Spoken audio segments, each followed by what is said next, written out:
Hi everybody, Rick here from the Photography Explained podcast. What's in the next episode? Well, the next episode, and I'll start this one by saying that I was intending doing a YouTube video for each and every podcast episode. Didn't happen, time didn't allow it, so now I am playing a degree of catch up and I've just not quite got this where I need it, so just bear with me. Sorry, I'm just getting back into the swing of things. Photography Explained podcast, episode 26. What does ISO stand for in photography? I'm going to catch up on all the other videos that I've done, but we'll stick with this one for now. ISO in photography. Sorry, I'm going to read out my answer because that's the important bit. ISO in photography refers to the sensitivity of your camera sensor to light. The higher the ISO number, the more sensitive your sensor is to light. The lower the ISO number, the less sensitive your sensor is to light. A low ISO setting is generally better than a high ISO setting. ISO is one of the three elements of the exposure triangle, the others being aperture and shutter. Okay, quite like that. That must be worth a snippet, please Google. So in the episode, which lasts slightly more than 10 minutes, I went on a bit there. I will explain this in more detail if you check out my blog, rickmcevoyphotography.com, and the title of Photography Explained podcast episode 26. As I said, you will find a transcript which has been converted from my transcribed wafflings into something approaching English.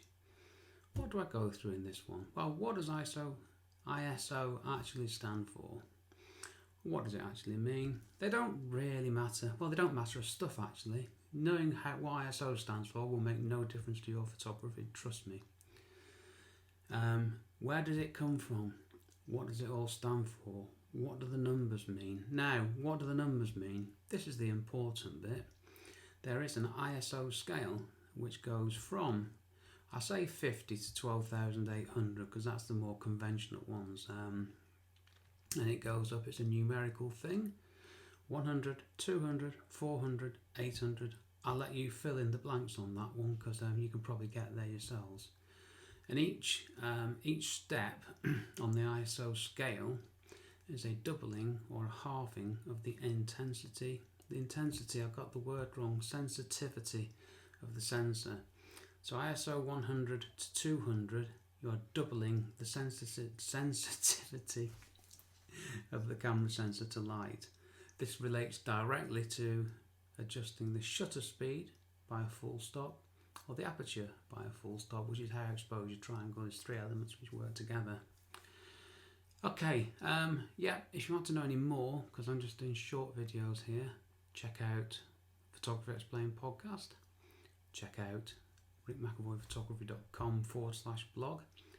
And another episode will be appearing on Thursday, which I haven't recorded yet, which I was going to just jump straight into something else, but I've decided that now I've gone through aperture, shutter and ISO, I've covered the three elements of the exposure triangle.